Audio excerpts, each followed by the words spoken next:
Hey, Clark Reid back with you with today's tech headlines. Give us a like if you wouldn't mind, if you enjoy the reports, by giving that little like button a love pat. And you can also subscribe by hitting the little bell icon. You'll know when each new report is up and ready for you to peruse.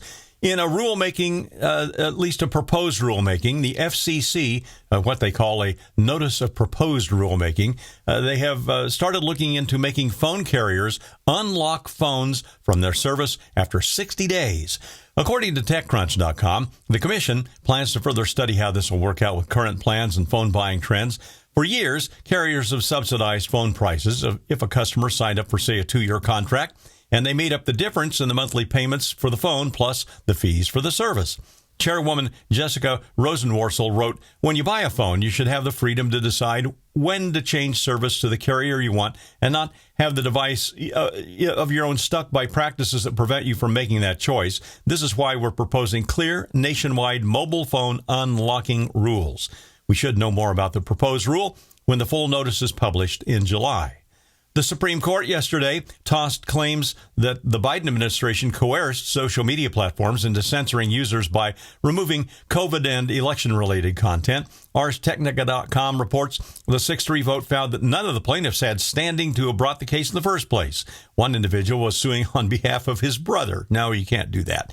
Justice Barrett noted in the majority opinion that Facebook had actually started taking down false info about COVID and the election before the administration even asked them to.